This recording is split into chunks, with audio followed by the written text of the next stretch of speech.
Fai Miyun adalah sisa pengikut Nabi Isa bin Maryam. Ia merupakan seorang yang sangat saleh, mujtahid yang gigih dan zuhud dari dunia, serta doanya selalu mustajab. Fai Miyun sedang melakukan pengembaraan dan dia singgah di berbagai kota dan desa. Dia tidak pernah makan apapun kecuali dari hasil tangannya sendiri. Dia seorang ahli bangunan yang berkubang dengan tanah dan sangat menghormati hari Ahad. Jika hari Ahad tiba maka dia tidak melakukan pekerjaan apapun. Dia akan keluar ke sebuah tanah lapang lalu melaksanakan salat hingga menjelang malam. Suatu ketika, Fai Miyun berada di salah satu desa di Syam, dan ia melakukan pekerjaannya itu secara sembunyi-sembunyi. Ternyata ada seseorang yang menangkap dengan cermat perilaku baiknya. Orang itu bernama Soleh. Soleh sangat menyukainya, satu hal yang belum pernah dia rasakan pada siapapun sebelum ini. Soleh lalu mengikutinya kemanapun dia pergi. Fai Miyun tidak menyadari apa yang dilakukan oleh Soleh. Hingga suatu hari Ahad, dia keluar ke tanah lapang sebagaimana biasa dia lakukan sebelum ini. Soleh mengikutinya, sementara Fai Miyun tidak tahu. Maka Soleh melihat dengan sembunyi-sembunyi apa yang dia lakukan di sana, karena dia tidak ingin diketahui tempatnya berada. Fai Miyun berdiri untuk melakukan salat. Tatkala dia sedang melakukan salat, tiba-tiba ada seekor ular berkepala 7 mendekatinya. Tatkala Fai Miyun melihat, maka dia berdoa agar diselamatkan dari ular itu. Seketika itu juga ular berbahaya itu mati. Peristiwa itu disaksikan oleh Soleh, namun dia tidak menyadari apa yang menimpa ular ganas berkepala 7 itu. Dia mengkhawatirkan ada sesuatu yang terjadi atas dirinya, sehingga dia tidak mampu mengendalikan diri, lalu berteriak, "Wahai Fai Miyun, ular besar sedang mendekatimu." Namun Fai Miyun tidak menoleh dan melanjutkan salatnya hingga selesai. Saat tengah malam dia pun pulang. Fai Miyun kini menyadari bahwa dirinya telah dikenal, dan Soleh telah mengenal posisinya. Maka Soleh berkata, "Wahai Fai Miyun, demi Allah, ketahuilah bahwa aku tidak pernah menyukai sesuatu pun sebagaimana aku menyukaimu. Aku ingin senantiasa menemanimu dan ingin bersamamu kemanapun engkau berada." Fai Miyun berkata, "Terserah, engkau tahu sendiri bagaimana kondisiku. Jika kau merasa kuat untuk menjalaninya, maka ikutilah aku." Maka Soleh menemani Fai Miyun dimanapun dia berada. Hampir saja orang-orang desa itu mengalami sebuah guncangan, menyaksikan beberapa hal aneh yang muncul darinya. Di mana jika ada seseorang yang dia dapatkan sedang sakit, maka dia pun berdoa dan orang itu sembuh. Tapi jika dia dipanggil untuk mendatangi orang yang sakit, dia tidak datang. Suatu waktu ada seseorang yang memiliki anak yang buta, dan dia menanyakan tentang Fai Miyun.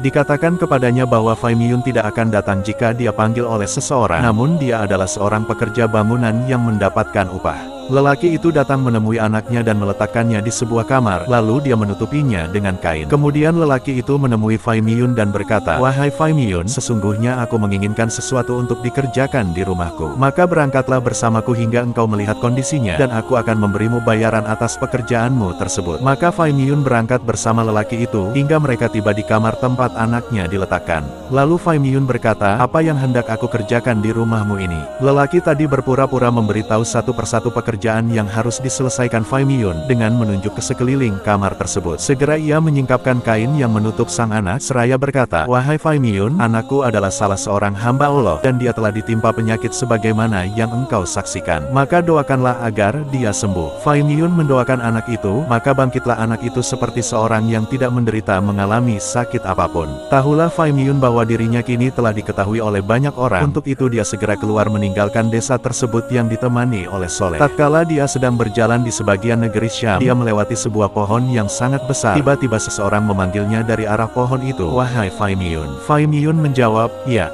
Dia berkata, "Aku masih menunggumu dan aku senantiasa berkata, kapan dia akan datang? Hingga aku kini mendengar suaramu, maka tahulah bahwa engkau adalah dia. Janganlah engkau pergi sebelum mendoakan aku di atas kuburku. Aku akan sekarang." Maka lelaki itu meninggal dunia, dan Fai Miyun berdiri sambil berdoa, hingga orang-orang di sekitarnya menguburkan lelaki tersebut. Lalu Fai Miyun pergi dan tetap diikuti oleh Soleh, hingga akhirnya datang ke sebagian negeri Arab, dan penduduknya melakukan tindakan yang keji kepada mereka berdua. Mereka kemudian dibawa oleh sebagian pelancong Arab, lalu dijual di Najran. Orang-orang Najran waktu itu menganut agama orang-orang Arab, yakni menyembah sebuah pohon kurma yang sangat tinggi, dan mereka memiliki perayaan tahunan. Jika hari raya tahunan itu datang, maka mereka menggantungkan setiap baju yang indah dan perhiasan wanita untuk ditinggal seharian di sana. Salah seorang yang sangat terkenal di antara mereka membeli Fai Miyun, sedangkan yang lain membeli Soleh. Fai Miyun senantiasa melakukan qiyamul lail di tempat orang yang membelinya. Setiap kali melakukan salat malam, rumah itu menjadi terang benderang tanpa ada lampu di dalamnya. Tuannya melihat peristiwa tersebut, dia sangat kagum dan takjub. Maka dia bertanya tentang agama Fai Miyun. Fai Miyun berkata, sesungguhnya kalian berada dalam kebatilan, karena pohon kurma ini tidak akan pernah mendatangkan bahaya, dan tidak juga bisa mendatangkan manfaat. Jika aku berdoa kepada Tuhan yang aku sembah untuk membinasakannya, pasti Dia akan menghancurkannya. Dia adalah Allah yang tidak ada sekutu apapun baginya. Tuannya berkata, lakukanlah, karena sesungguhnya jika engkau mampu melakukan itu, kami akan masuk agamamu dan kami akan meninggalkan agama yang selama ini kami anut. Fai Miyun bangkit lalu bersuci dan melakukan salat 2 rakaat. Kemudian dia berdoa kepada Allah untuk membinasakan pohon kurma besar itu. Allah mengirimkan angin kencang yang membuat pohon itu tercabut ke akar-akarnya dan tumbang. Maka orang-orang Najran menyatakan diri memeluk agama yang dianut Fai Miyun, yaitu syariat Isa bin Maryam alaihissalam. Setelah ribuan tahun, terjadilah peristiwa-peristiwa penyimpangan yang menimpa atas pemeluk agama mereka di berbagai negeri. Itulah awal mula masuknya agama Kristen di Najran, di negeri Arab.